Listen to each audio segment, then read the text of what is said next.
कहानी ऑस्ट्रेलिया के वन क्षेत्र में शुरू होती है, जहां कंपनियां जैसे कि टोरेंट माइनिंग दशकों से प्राकृतिक संसाधनों को प्रदूषित कर रही है। जहरीली नदी उनकी समस्याओं में से एक मात्र है, क्योंकि किसी एक टेंट में कुछ भयावह हुआ है और उसके निवासी को बचकर निकलने का मौका नहीं मिला। हम देखते हैं कि दोषी एक तरह का दैवीय कंगारू है। जंगल में एक आदमी जिसका नाम स्मिटी है अपने कुत्ते रॉलिफ के साथ शिकार कर रहा है। जब वह पास में एक जानवर की उपस्थिति महसूस करता है तो वह चुपचाप आगे बढ़ने लगता है। जैसे ही वह शिकार करने के लिए तैयार होता है, कुत्ता जोर जोर से भौंकने लगता है, लेकिन स्मिटी उसे नजरअंदाज करता है और निशाने की ओर बढ़ता है। तभी अचानक शिकार करने वाले पर पलट पड़ता है। डर के बावजूद स्मिटी किसी तरह उस प्राणी पर गोली चला देता है। स्मिटी पब के कोने में कुछ स्थानीय लोगों से बातचीत कर रही होती है। जब स्मिटी आता है, वह सड़क के बीच में अपनी वेन खड़ी करता है और हमले के बारे में उसे बताने लगता है। उस शिकार को एक दैवीय कंगारू के रूप में वर्णित करता है। वह इसे और भी बुरा बना देता है जब वह उस राक्षस का नाम रिप्पी रखता है और जोर देकर कहता है कि सभी को गंभीर खतरे का सामना करना पड़ सकता है, क्योंकि उसने यह बताया कि उसने उसे नजदीक की दूरी से गोली मारी, फिर भी कंगारू खड़ा रहा। स्मिटी अपनी बात खत्म करते हुए कहता है कि रॉलिफ गायब है और उसे संदेह है कि इस राक्षस ने ही उस पर हमला किया है। मेटी इस पर कोई गंभीर प्रतिक्रिया नहीं देती और सिर्फ उसे सड़क से वेन हटाने को कहती है। फिर वह पब में जाकर एक झगड़ा शांत करने जाती है। टिम और रिकी दोनों टोरेंट कंपनी के कर्मचारी हैं, जिन्होंने शराब बहुत पी ली है और यहाँ तक कि सुपरवाइजर डेव की उपस्थिति भी उन्हें सही तरीके से पेश आने के लिए मजबूर नहीं कर पाती। एक आंख के पेच पहनता है। उसे यह पसंद नहीं जब रिकी उसे समुद्री डाकू कहता है। वह दोनों के झगड़े को शांत करती है, लेकिन रिकी अब सम्मान नहीं दिखाता और उसका विरोध करता है। मेटी दोनों को बाहर खींचकर ले जाती है और उनकी कार की चाबियां छीन लेती है। उन्हें पैदल घर जाने का सुझाव देती है। दोनों शरारती पुरुष आपस में एक दूसरे से ताने मारते रहते हैं। टिम अपने टॉर्च की रोशनी से क्षेत्र को रोशन करता है, थोड़े संदेह के साथ, क्योंकि इस क्षेत्र में हमेशा छोटे जानवरों की आवाजें आती है, लेकिन अब यह क्षेत्र बिल्कुल शांत है। वह झाड़ियों के बीच से रोशनी की किरण को गुजरता है और अचानक अंधेरे में चमकती हुई आंखों को देखता है, जिससे वह डर जाता है। रिकी पलटकर अपने दोस्त को समझाता है कि यह सिर्फ कोई जानवर होगा, लेकिन वह अपनी बात खत्म भी नहीं करता कि तभी उस पर हमला कर दिया जाता है और वह खींचकर दूर ले जाया जाता है। यह भयंकर दहाड़ इस हमले के साथ आती है और अब टिम पूरी तरह से डर जाता है। वह जितनी जल्दी हो सके भागता है, लेकिन कंगारू उसे आसानी से पकड़ लेता है और उसकी चीखने की आवाज सुनने वाला कोई नहीं होता है। अगले दिन मेटी डेव का कॉल उठाती है और उसे डोना के साथ इंतजार करते हुए पाती है। वह कहता है कि उसे दोनों कर्मचारियों की चिंता हुई और वह उन्हें ढूंढने निकला, सोचते हुए कि शायद वे पेड़ के नीचे सो गए होंगे। टिम के जो अवशेष मिलते हैं उसे देखकर वह हैरान रह जाती है। वह आसपास की झाड़ियों की जांच करता है और जल्दी ही रिकी को भी ढूंढ लेता है। दोनों की हालत का निरीक्षण करते हुए शेरिफ मानती है कि उसने कभी ऐसा कुछ नहीं देखा। डोना कहती है कि यह भेड़ियों का झुंड या फिर एक मगरमच्छ का काम हो सकता है, लेकिन वे पानी से बहुत दूर है। और मेटी कहती है यहाँ भेड़िए नहीं होते। डेव कहता है जिसने भी यह किया उसके पास दो लोगों को तौलिए की जैसे खींचने की ताकत है। मेटी का कहना है कि हो सकता है किसी ने उन्हें कुचल दिया हो और फिर भाग गया हो, जिससे वे वन्य जीवों के सामने मरे पड़े हो। डोना एम्बुलेंस या चिकित्सा अधिकारी को बुलाने का सुझाव देती है, लेकिन मेटी कहती है कि ऐसा नहीं होगा, क्योंकि यह क्षेत्र बहुत दूर है और कोई एम्बुलेंस मृतकों के लिए नहीं भेजेगा और चिकित्सा अधिकारी पहले ही जंगली आग के मामलों में व्यस्त है। यह भयंकर स्थिति को भी बदतर हो जाती है जब स्मिटी आता है और गहरे दुख के साथ कहता है कि किसी ने उसकी चेतावनी को नहीं सुना। उसकी राय में यह केवल एक ज़ॉम्बी कंगारू का काम हो सकता है। डोना अपने पूर्व पति को डांटते हुए कहती है कि दो लोग अपने जान गंवा चुके हैं और यह समय बकवास करने का नहीं है। मेटी पूछती है कि वह अभी तक अपराध स्थल पर कैसे पहुंचा, तो वह कहता है कि वह अभी भी अपने कुत्ते की तलाश में है। वह कहता है कि वह यह निर्धारित नहीं कर सकता कि इतनी भारी क्षति का कारण क्या था, लेकिन रिकी की गर्दन पर बाइक के निशान को देखता है। इसके बाद मेटी को अपने सहकर्मी का कॉल आता है, जो एक नए टोरेंट कर्मचारी का लंबा आपराधिक रिकॉर्ड पढ़ता है। छोटे अपराधों की एक श्रृंखला के बाद वह एक गंभीर घटना का उल्लेख करता है जिसमें मौतें हुई। शेरिफ डेव को कॉल करती है और स्थिति समझाते हुए चेतावनी देती है कि वे संदिग्ध से पूछताछ करने का इरादा रखती है। खनन कंपनी में पहुंचने पर वह अर्बन का आकार देखती है और तुरंत पूछती है कि वह पिछली रात कहाँ था। जब वह जवाब देने से इनकार करता है और वकील की मांग करता है, तो वह और भी अधिक यकीन करती है कि उसने ही अपराधी को पकड़ लिया है। बाद में पब में हम देखते हैं कि खबर फैल चुकी है। एक बुजुर्ग महिला कहती है कि उसने अपने बेटे को रात में दौड़ने से मना कर दिया जब तक मामला हल नहीं हो जाता। यह विश्वास करते हुए कि खतरा गुजर चुका है, मेटी उन्हें आश्वस्त करती है कि अपराधी सलाखों के पीछे है और कहती है कि ट्रॉय अब शांतिपूर्वक ट्रेनिंग कर सकता है। उसे कहती है कि लड़का शहर के लिए एक ट्रॉफी लेकर आए। खबर से उत्साहित होकर ट्रॉय समय बर्बाद नहीं करता और उसी रात अपनी ट्रेनिंग फिर से शुरू करता है। दुर्भाग्य से उसका हेडलैम्प राक्षसी दांतों वाले प्राणी के खिलाफ ज्यादा मददगार साबित नहीं होता, जो पहले से ही रास्ते में किनारे छिपा हुआ है। प्राणी की दैवीय चीखें सुनकर लड़का अपनी गति बढ़ा देता है, जब तक उसका समय नियमित दौड़ एक हड़बड़ी में भागने में बदल नहीं जाता। उसकी माँ डिनर टेबल सजा रही होती है जब पीछा एक भयानक चीख के साथ खत्म होता है। इस बीच मेटी पुराने फोटो एल्बम पलट रही होती है, उसके पिता को याद कर रही होती है। अखबार की कटिंग्स में उसके नायकपूर्ण अंत का जिक्र होता है, जिसमें उसने मेटी को एक नदी में डूबने से बचाने के लिए अपनी जान की कुर्बानी दी थी। पुरानी यादें एक कॉल से बाधित होती है जो ट्रॉय की माँ से आती है, जिसमें वह कहती है कि ट्रॉय अपनी दौड़ से वापस नहीं आया है। वह बहुत परेशान होती है क्योंकि लड़का कभी इतनी देर तक नहीं रहता। जब मेटी वहाँ पहुँचती है तब तक महिला अपने बेटे को ढूंढ चुकी होती है और आंसुओं में होती है। मेटी और भी अधिक टूट जाती है जब वह खुद को दोषी ठहराते हुए याद दिलाती है कि शेरिफ ने रात की ट्रेनिंग की अनुमति दी थी और वादा किया था कि यह सुरक्षित होगा। डोना अपनी भतीजी को सांत्वना देने की कोशिश करती है और दोनों अंत में स्मिटी के पास वापस जाती है। वे सोचती है कि स्मिटी की कल्पना ने शायद तथ्यों को विकृत कर दिया हो, लेकिन शायद उसने सच में किसी प्रकार के जंगली जानवर को देखा है। शेरिफ स्वीकार करती है कि उसने वही निशान जमीन पर देखे थे जहाँ ट्रॉय को पाया गया था और वे कंगारू के पदचिन्ह से मेल खाते थे। एक अजीब बातचीत के लिए तैयार मेडी स्मिटी के ट्रेलर पर जाती है। वह आकर माफी मांगता है और कहता है उसने अभी तक रोलिफ को नहीं ढूंढा। फिर मेडी उसे बताती है कि ट्रॉय के साथ क्या हुआ। अप्रत्याशित रूप से बुद्धिमानी से स्मिटी शेरिफ को सांत्वना देता है, कहता है कि यह उस यूनिफॉर्म का भी भारी बोझ है जिसे वे पहनती है। मेडी कहती है कि एक समूह जल्दी बाहर जाएगा ताकि संभावित राक्षसी कंगारू का शिकार किया जा सके। यह सुनकर स्मिटी बहुत खुश होते हैं और सुबह में उनके साथ जाने की सहमति देते हैं। वह पूरी तैयारी के साथ आता है शिकार करने के लिए। समूह में स्वयं सेवकों का एक समूह शामिल होता है। सभी टोरेंट के कर्मचारी। डेवी भी मदद करने के लिए स्वेच्छा से आता है, कहता है कि वह युवा उसकी जिम्मेदारी है। डोना ने भी भाग लेने की जिद की, भले ही वह अपने पूर्व पति डेव से अप्रत्याशित रूप से मिलती है।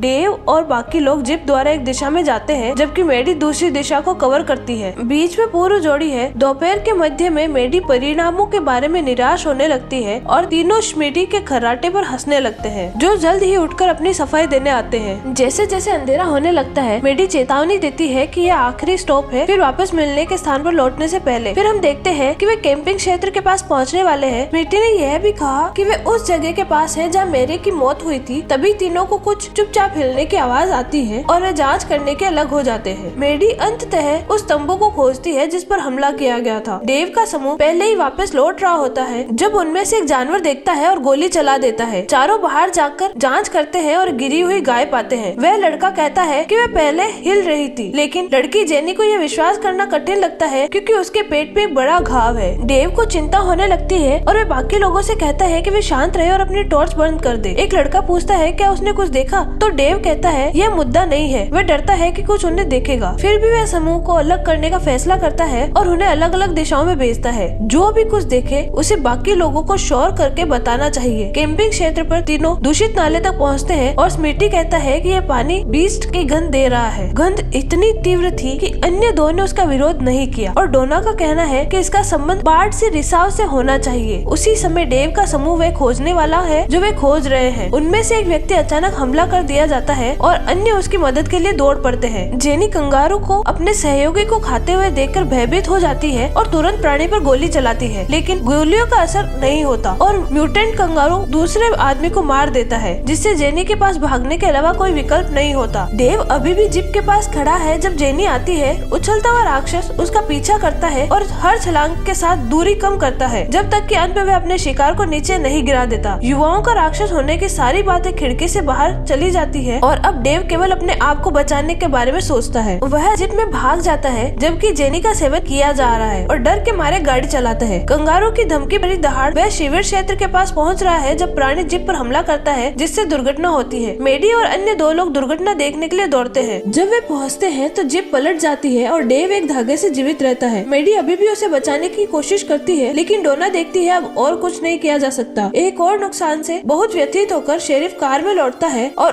उस दिन को याद करता है जब उसने अपने पिता को वहाँ के इतने करीब खो दिया था। वह कहती है कि उसके आसपास के सभी लोग एक दुखद अंत के साथ समाप्त हो जाते हैं और वह किसी को नहीं बचा सकती। फिर स्मिटी कहता है कि यह एक रहस्य प्रकट करने का समय है और उसे बताता है कि मेरे की मृत्यु उसका कोई लेना देना नहीं था। वह उस दिन नशे में था और झील में प्रवेश करते समय उसका सिर एक चट्टान पर लग गया था। मेडी इस संस्करण पर विश्वास करने से इनकार कर देती है और दोहराती है कि उसने उसे बचाया था, लेकिन स्मिटी उसे याद दिलाता है कि वह हमेशा एक महान तैराक रही है और इस प्रकार कोई खतरा नहीं था। शहर के लोग इस कल्पना पर विश्वास करते हैं क्योंकि यही वे शेरिफ के बारे में सुनना चाहते। डोना स्मिटी पर सच बोलने के लिए गुस्सा हो जाती है और कहती है कि मेडी को उसे इस तरह याद नहीं रखना चाहिए। हालांकि मरणोपरांत दुविधा का इंतजार करना होगा क्योंकि ज़ोंबी कंगारू अभी भी कार की खिड़की पर पर दिखाई दे रहा है। स्मिटी दोनों को स्थिर और शांत रहने के लिए कहता है, जबकि जानवर पूरी ताकत से वाहन के किनारे पर वार करता है। मेडी वहाँ से निकलना चाहती है, लेकिन स्मिटी कहता है कि यह एक बहुत बुरा विचार है। कंगारू को नहीं पता कि कार में लोग हैं। वह मिरर में देखती है कि प्राणी पहले से ही वापस उठ रहा है। इसका लचीलापन प्रभावशाली है, लेकिन डोना और भी अधिक हैरान है जब उसकी भतीजी कार को घुमा देती है और दूर भाग जाती है। कंगारू आखिरी सेकंड में सड़क से कूद जाता है। वह स्टीयरिंग का नियंत्रण खो देती है। फिर उनकी गाड़ी एक पेड़ से टकरा जाती है। फिर तीनों पैदल चलकर ट्रेलर की ओर बढ़ते हैं। हमेशा अपने आसपास की जांच करते हैं, फ्लैश लाइट्स के साथ स्मिटी के मामूली घर पर पहुंचकर। लेकिन स्मिटी ने चेतावनी दी है कि बैटरी खत्म हो गई है और जनरेटर बाहर है। मेडी कहती है कि वह बाहर जाएगी और उसे बिजली वापस आते ही रेडियो का उपयोग करने के लिए कहती है। फिर शेरिफ अधिकतम देखभाल के साथ अंडरब्रश को पार करना शुरू कर देता है, ट्रेलर में कोई शोर न करने की कोशिश कर रही। इस बीच मेडी आखिरकार जनरेटर तक पहुंच जाती है, जब वह रोलिफ का भौंकना सुनती है और अपने पुराने दोस्त को देखकर रोमांचित हो जाती है। डोना सीधे रेडियो की ओर बढ़ती है। रोलिफ प्राप्त करने पर स्मिटी खुशी से उछल पड़ता है। रास्ते में वह एक बकरी को बंधा हुआ देखती है और लगातार खून बह रहा है। आखिरकार किसी ने डोना को सुना और उसे सूचित किया कि गश्ती कारें पहले से ही रास्ते में है, लेकिन वह स्मिटी को बताती है कि पब से किसी ने भी अभी तक जवाब नहीं दिया। बाहर कंगारू चुपचाप आ रहा है, लेकिन मेडी बकरी के खून बहने में बदलाव को नोटिस करती है। वह तुरंत बैटरी लौटाने के लिए दौड़ती है और जैसे ही वे दोनों वैन में चढ़ते हैं, कंगारू उनके सामने प्रकट होता है। मेडी मुश्किल से पीछे कूदने का समय पाती है, इससे पहले कि यह चारों ओर घूमता है। स्मिटी इंजन शुरू करता है और वह शूटिंग शुरू कर देती है। राक्षस को पीछे छोड़कर पब में सभी लोग आराम से हैं। जब तीनों आते हैं और हंसी की आवाज धीरे धीरे कम हो जाती है, क्योंकि लोग उन तीनों को दरवाजे पर खड़े देखते हैं, जैसे कि वे अभी अभी किसी लड़ाई से बाहर आए हैं। फिर मेडी संक्षेप में सब कुछ समझाती है और चेतावनी देती है कि अभियान में 4 लोग खो गए थे और एक राक्षसी कंगारू ढीला है। उसी समय हम देखते हैं कि जानवर पहले से ही शहर की ओर कूद रहा है। सभी लोग अंदर भाग जाते हैं और मेडी उन्हें दरवाजा बंद करने और सभी प्रवेश द्वारों को अवरुद्ध करने के लिए कहती है। संरक्षक सामने दरवाजे पर बैरिकेड बनाने के लिए फर्नीचर खींचने में मदद करना शुरू करते हैं। मेडी और डोना एक सायरन सुनकर राहत महसूस करती है, लेकिन यह महसूस करके निराशा होती है कि यह सिर्फ एक कार है जिसमें एक ही पुलिस अधिकारी है। उसका नाम स्टैन है और मेडी उसे तुरंत जानती है। उसे पता चलता है कि उसे यह भी नहीं पता कि वह क्यों आया है। लापरवाही से क्रूजर से बाहर निकलता है और भ्रमित रूप से शेरिफ को बोलता है। वह पब के अंदर से चिल्लाती है और उसे कार में रहने की चेतावनी देती है, लेकिन वह उसे नहीं सुन सकता। कंगारू स्टैन के ठीक बगल में है जब वह मुड़ता है और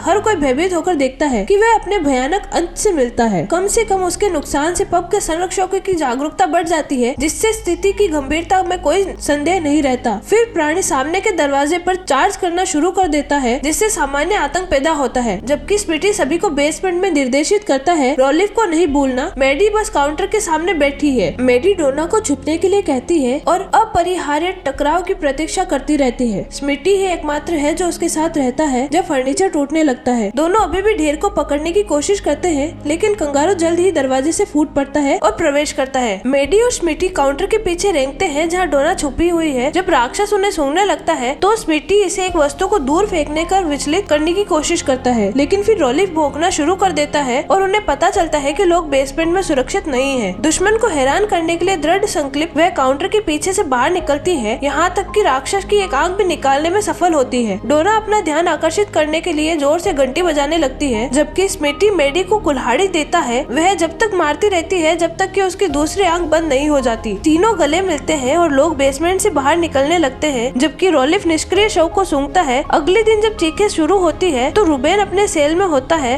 अंतिम संस्कार एजेंट पर कंगारू के शिकार द्वारा हमला किया जा रहा है जो अब अंडरवर्ल्ड है।